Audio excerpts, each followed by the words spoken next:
Welcome to the Wired to Hunt podcast, your home for deer hunting news, stories, and strategies.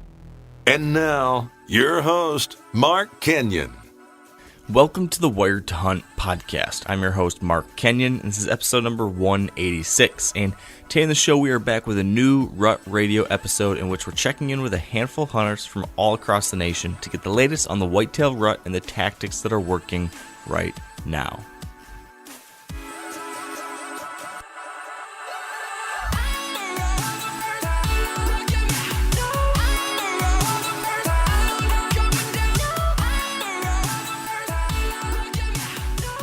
Welcome to this week's episode of Wired to Hunt's Rut Radio. Now, if you're not familiar with what Wired to Hunt's Rut Radio is, what you'll be listening to is me getting deer reports from deer hunters across the nation, specifically to get a feel for what the buck activity is in their area. Now, that sounds different throughout the fall, and so, late September, we're going to hear about bucks that are moving out of their summer patterns, and then October is going to be all the sign making, and November is obviously the rut, and now we're into another transition here at the end of November, and a lot of that is what we'll touch on in this episode. And the idea for this podcast is to help out hunters who maybe haven't been in the woods in a little while. You have a 3-day weekend coming up here, or I guess a really good example would that you have a 4-day weekend coming up for Thanksgiving, and you haven't been in the woods for a while, you haven't checked your trail cameras, so you're not sure how aggressive you should be, if you should focus on mornings or evenings, if you think decoying would work right now, if we are beyond lockdown and on the way down of the rut, whatever it might be. In this podcast will hopefully give you some information and help you get another piece of the puzzle in what is pursuing mature whitetails. Now, you'll notice something a little different this week, and that is that we are without our fearless leader, Mark Kenyon. So this intro is going to sound a little different than most of them. Now, I'll start out with my South Dakota report. The real reason that Mark is not on here is because he was jealous that I killed another buck in South Dakota. So I'm not going to go into a lot of detail on that hunt to keep him from being more upset than he already is, but I'll talk a little bit about what the deer were doing and what I observed in this last week. And I think the main thing there that I've seen is that all of the mature bucks I've seen have been with does, sometimes one, sometimes two or three, but that has seemed like a really important detail, that I'm not seeing these big mature bucks hanging out, in these groups of deer that exceed 5 or 6. It seems like a handful of does and then a mature buck. Those does have not seemed interested in those bucks, and they've seemed interested in the food. So, by the transitive property of the does wanting to eat corn and the bucks wanting to be where the does are, it has seemed like the shift has now gone back to food sources. And you'll hear a little bit of that in the episode this week. Now, who we're going to be talking to as far as guests, we have Clay Forrest with Stewart Ranch Outfitters in Oklahoma, Matt Ross in New York with QDMA. We go to Wisconsin and talk to Derek Nelson from Matthews Archery. Then we have Josh McDaniel in Indiana with Realtree. Now, this is notoriously a tough time of year to hunt.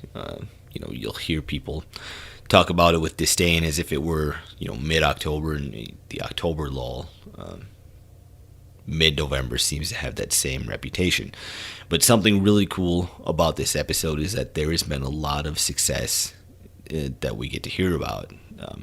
Starting with myself in South Dakota, and then Clay Forrest guiding at Stewart Ranch Outfitters in Oklahoma. He has put all kinds of clients on deer lately, to the point where 3 guys show up in camp and they're tagging out on the first day. And then Derek Nelson in Wisconsin, I think it was just last week, he tagged out on a good buck there. And then Josh McDaniel in Indiana, we hear about his successful hunt from just a couple days ago.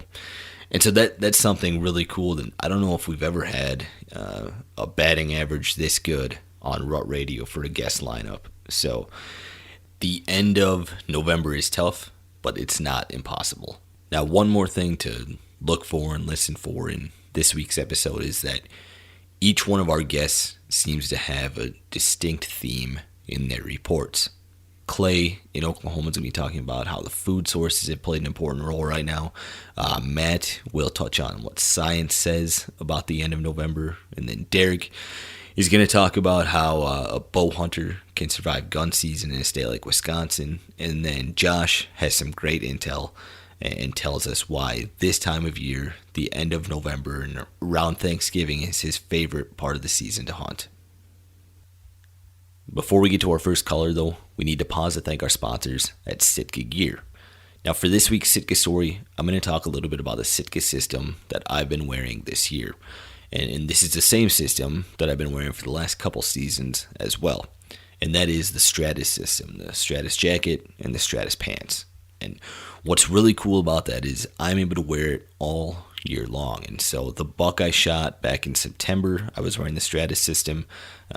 The buck I shot at the beginning of November, I was wearing the Stratus system. And the buck that I just shot a couple days ago, I was wearing the Stratus system. And, coming up the beginning of December, I have an elk hunt. I'm going to wear the Stratus system. I have a couple fall turkey tags that'll be hunting in December. I'm going to be wearing the Stratus system. So it is super versatile. And the most important thing, being that I live in South Dakota and it's super windy here, is that the Stratus system is windproof. And when Sitka says windproof, they mean it. I do not feel a bit of chill in the air when we get those crazy winds that the Great Plains are known for. And that's really comforting for me, knowing that no matter what hunt I'm going on, no matter where I'm headed in the area, that I can throw the Stratus jacket and Stratus pants in my pickup, and I'm going to be good to go. Now, if you'd like to create a Sitka story of your own, and to learn more about Sitka's technical hunting apparel, you can visit sitkagear.com. All right, and joining me on the line first is Clay Forrest, the manager of Stewart Ranch Outfitters. Now, Clay, in Oklahoma, what would you say the buck activity has been lately on a scale of 1 to 10? Buck activity for us in the southwest part of the state, I'm not going to call it a full 10, but we're really close, 8.5 to 9. Been seeing a lot of activity in the last week to 10 days as far as bucks breeding does, bucks chasing, just all-day activity. So it's been a really good time to be in the woods the last week and a half or so. What would you label this phase of the rut in Oklahoma then right now? We are probably just a little past peak rut. I believe peak rut was in the last probably 3 to 4 days time frame. So we're just on a little downhill swing, but we're right there as far as being peak.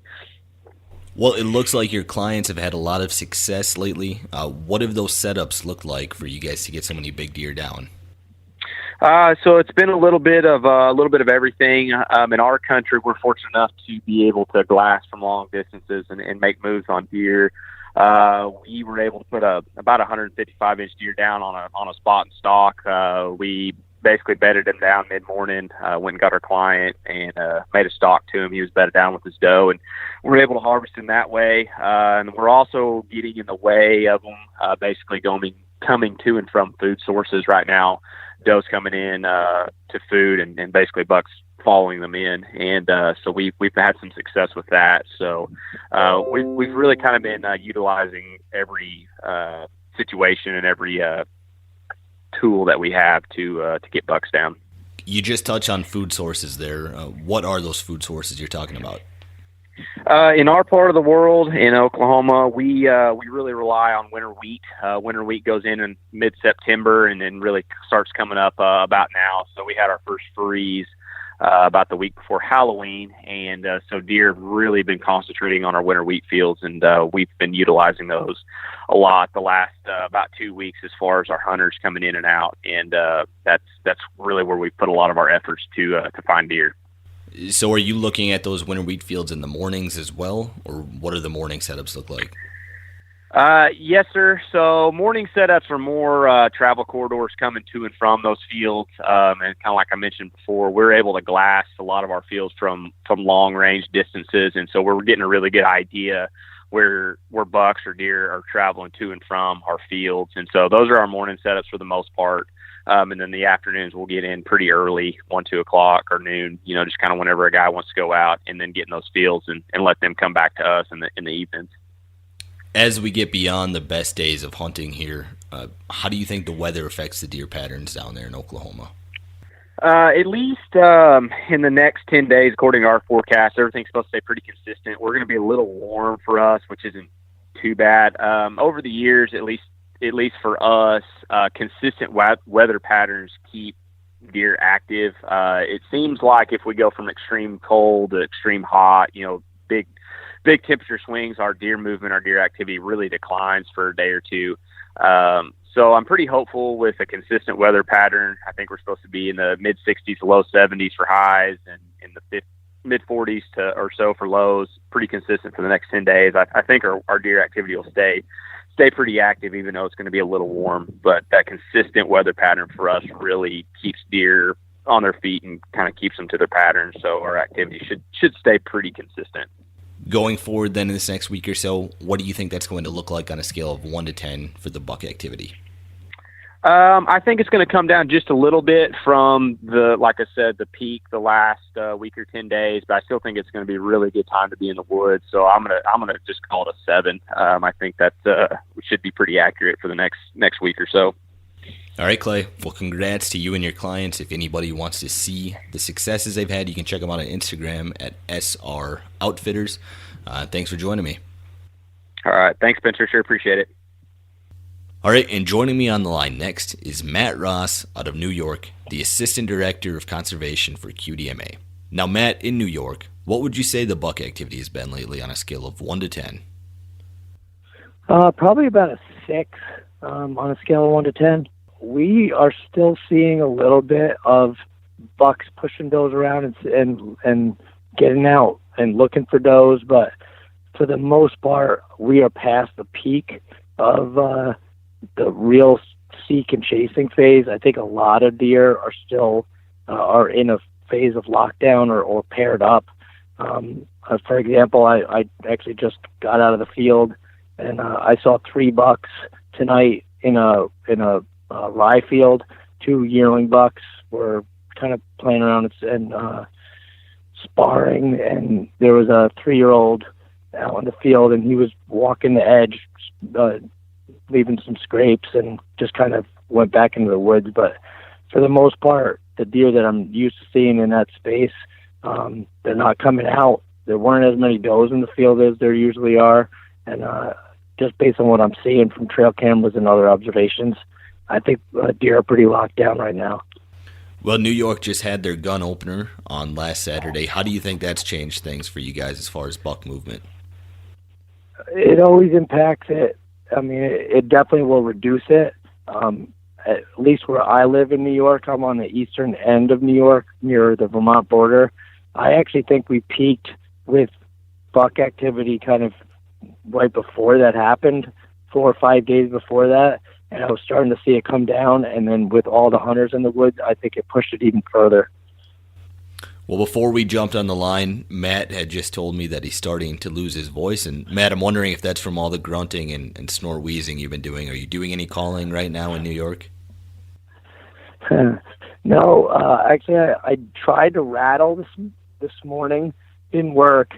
Didn't bring any deer in, but I've learned through some of the literature that we've seen that some of the best times to rattle is actually after the peak of the rut, when things are a little bit past lockdown, mostly because those deer that are breaking off of the does that they initially bred might respond at a higher rate. I actually did not try to call today, not because of my voice. I actually didn't even know I was losing my voice until we got on the phone, because I didn't speak to anybody all day. I had an all-day sit. Well, Matt, do you favor right now hunting mornings versus evenings? Not mornings over evenings. I think if anything right now, I'm feeling on the properties that I have access to, evenings are still pretty good, just based on being able to access those places. Not necessarily because of rut activity, though. Well, you did just reference an all-day sit. Have you been seeing any movement at midday, or have your trail cameras been telling you about any?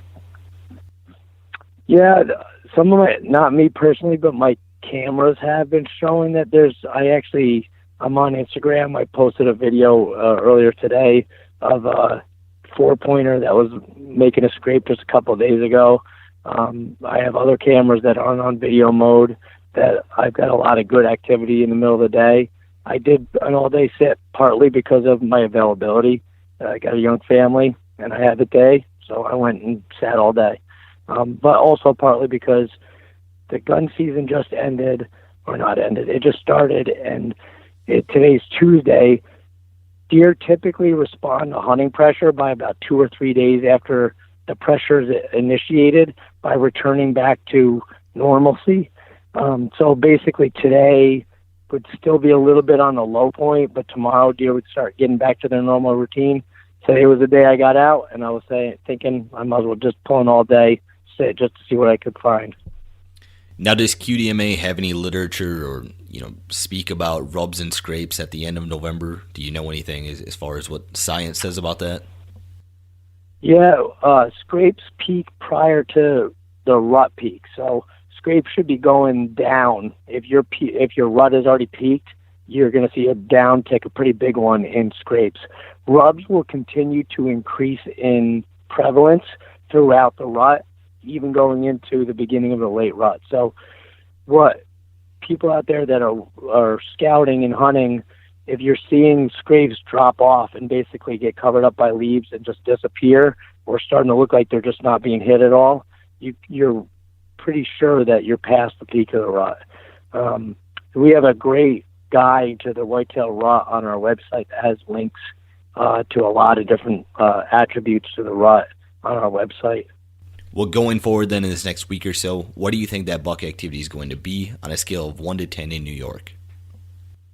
I'm thinking it's going down, so my prediction is going to be closer to a 4 or 5, and we're going to see a lot less, or considerably less than what we saw last week. All right, Matt. Well, I hope your voice comes back to you and you're able to find a deer this coming week. Thanks for joining me. Thanks, Spencer. Sorry for the voice. Before we get to our next caller, though, we need to pause to thank our sponsors at Whitetail Properties. And this week with Whitetail Properties, we are joined by Tom James, a land specialist out of central Indiana. And Tom is going to be telling us about what to look for when your goal is to flip a property. Okay, great question. Well, first and foremost, looking at a good county in your state, or even a good part of the county that is known for producing better quality deer, and that's typically easily found out in the state's record book program. So those counties are typically more highly sought after by buyers, as opposed to maybe counties that are off out of that parameter. So number one, a good county. Maybe even a better part of the county that is known for producing better deer. Secondly, I would look for property that you can pick up right at market value, and slightly under market value obviously is a home run. But make sure you do your homework, find out what the comps and local land is selling for in that mixed recreational ground, and that would be timber and maybe some pasture, some tillable ground mixed in. So number two, good value at the current market price.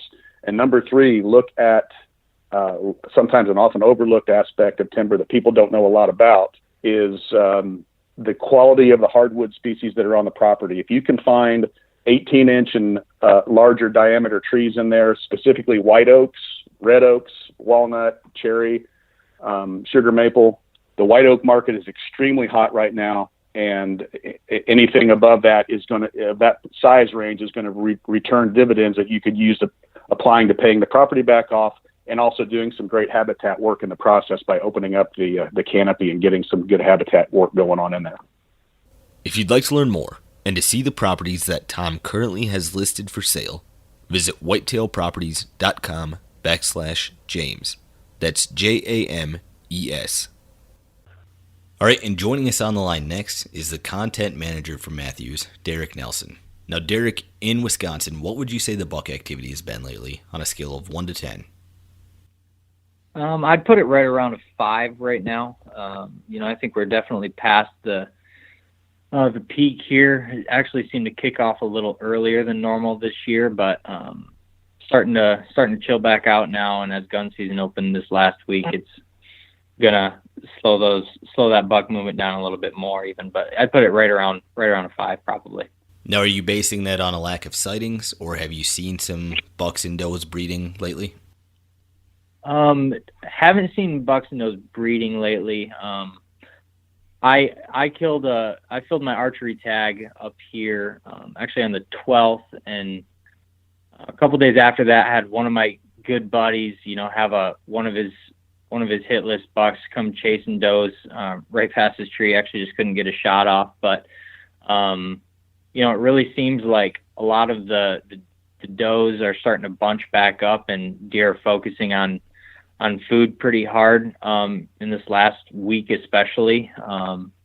But it's been one of those deals where we had bucks start chasing the last week in October, and it felt like it was in full swing before November even hit here, after talking to a lot of the guys at the office and what I had been experiencing out there.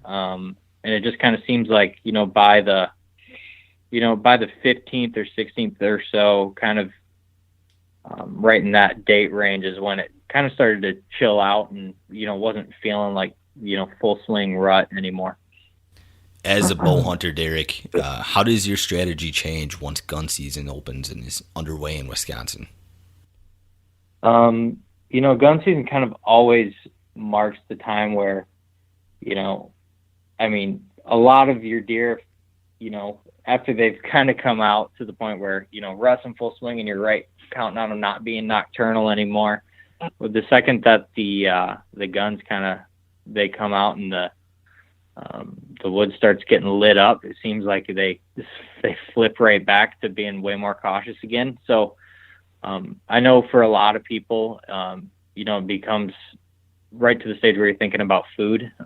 It seems like right when gun season hits is kind of when our temps really start to drop off, and deer start focusing on food sources to bulk up from winter.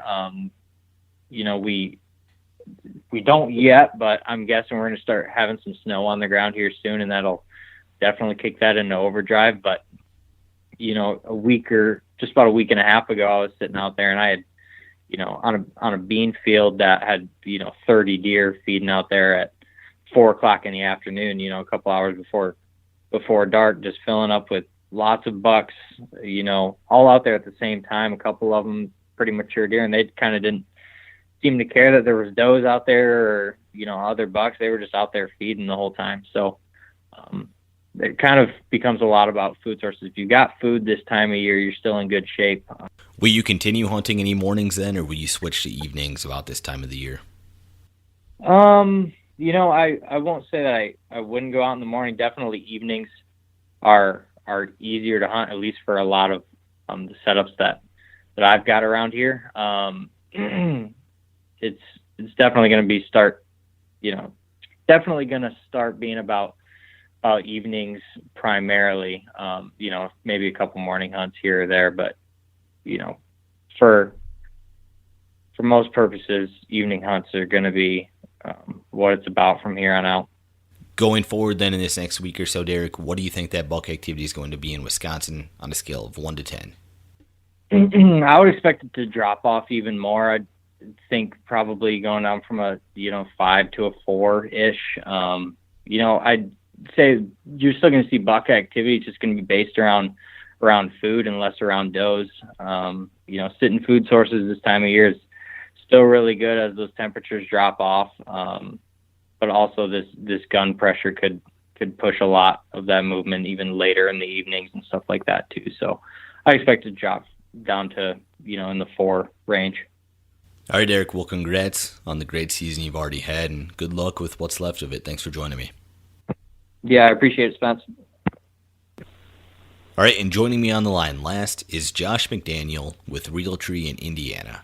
Now, Josh, in Indiana, what would you say the buck activity has been lately on a scale of 1 to 10?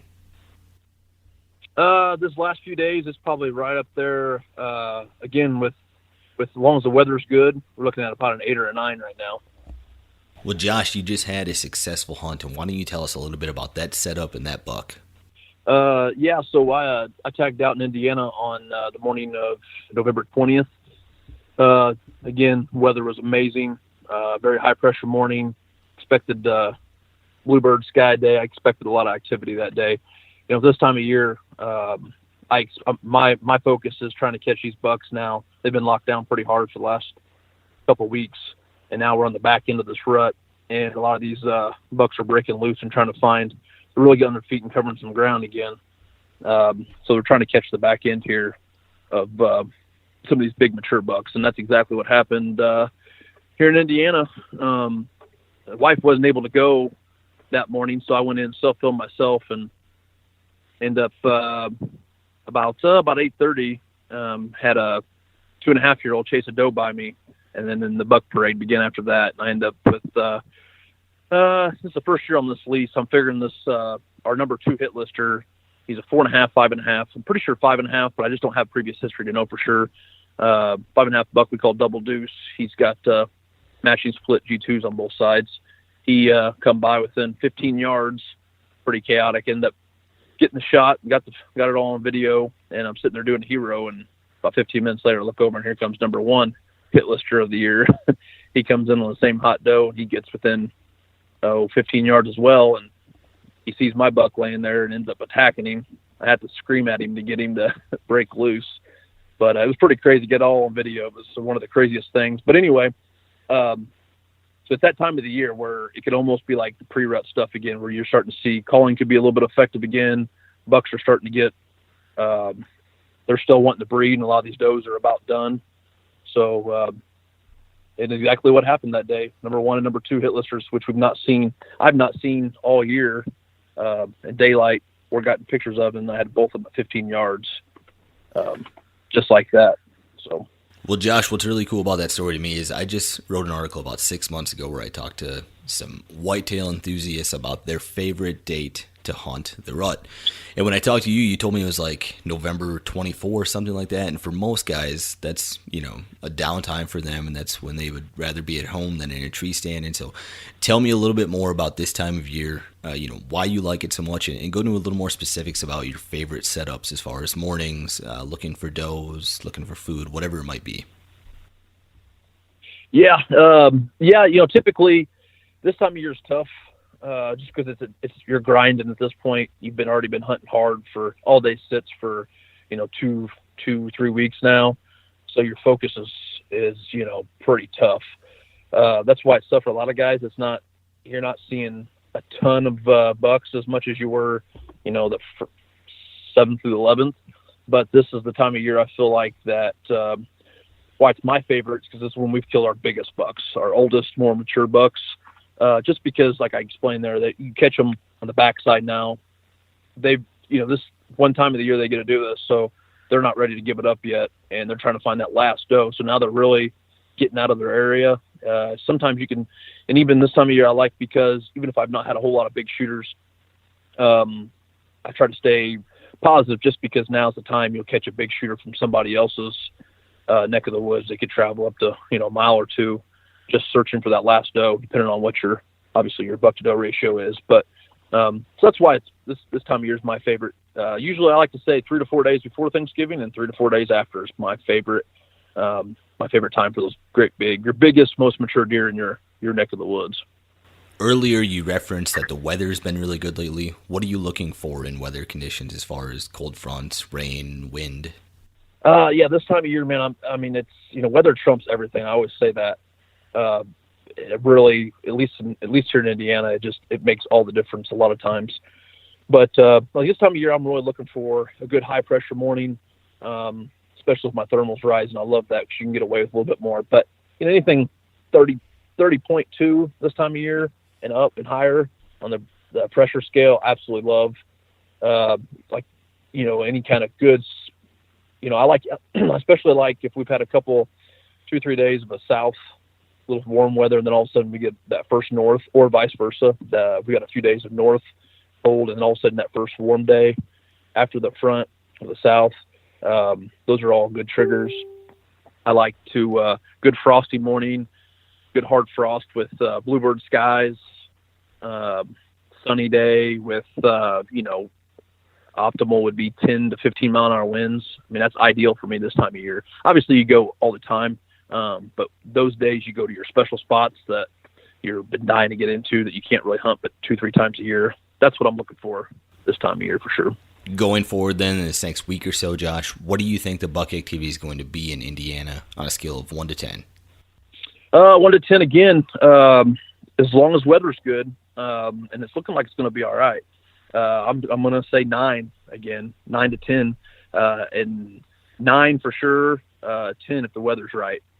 All right, Josh. Well, great intel, and thanks for joining me. All right, thanks, guys. Have a good one.